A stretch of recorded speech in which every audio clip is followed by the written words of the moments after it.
Halo semuanya, pada kesempatan kali ini saya akan menjelaskan terkait topik dari mata kuliah filosofi pendidikan, yaitu rangkuman dari topik yang saya ambil terkait dengan filsafat manusia.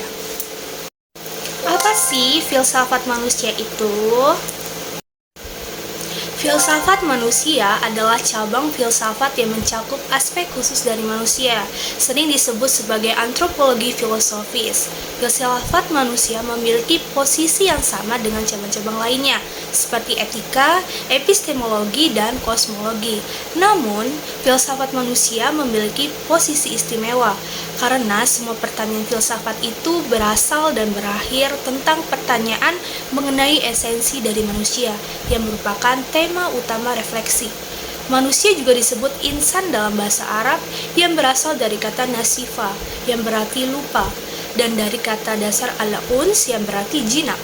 Kata insan digunakan untuk menyebut manusia karena manusia mempunyai sifat lupa dan jinak, yang artinya manusia selalu menyesuaikan diri dengan keadaan yang baru di sekitarnya.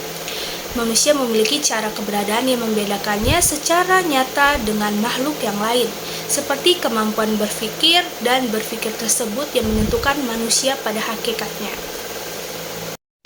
Selanjutnya, apa sih pandangan menurut para ahli terkait dengan filsafat manusia itu? Menurut Calverton's Panorama Filsafat Modern tahun 2005 mengatakan bahwa berbicara tentang manusia yang tergambar dalam pikiran adalah berbagai macam perspektif. Ada yang mengatakan manusia sebagai hewan rasional, animal rasional, dan pendapat ini diyakini oleh para filosof.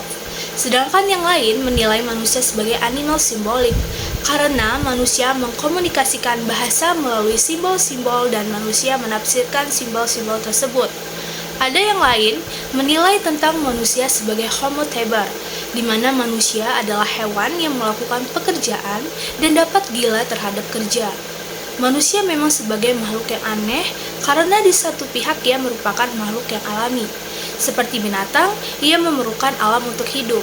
Di pihak lain, ia berhadapan dengan alam sebagai sesuatu yang asing. Ia harus menyesuaikan alam sesuai dengan kebutuhannya.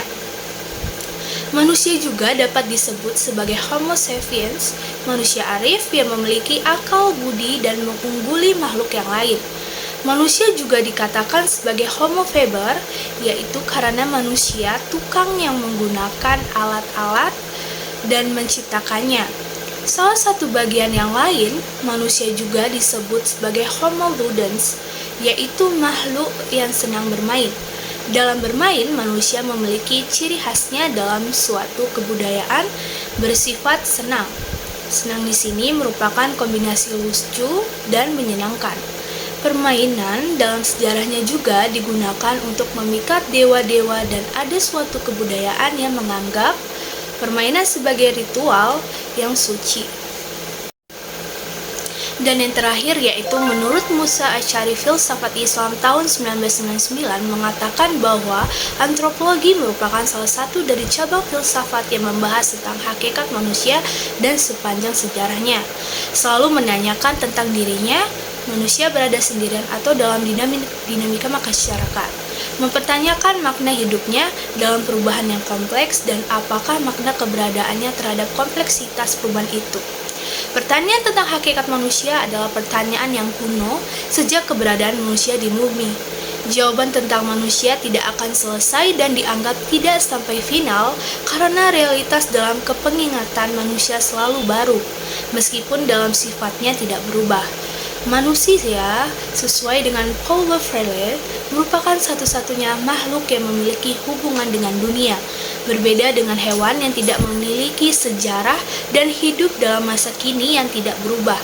Manusia memiliki kemampuan untuk melakukan refleksi, termasuk operasi-operasi intensionalitas, keterarahan, temporalitas, dan transendensi yang memperjelas hubungannya dengan dunia. Tindakan dan kesadaran manusia bersifat historis yang menunjukkan hubungan di sini berhubungan di sana.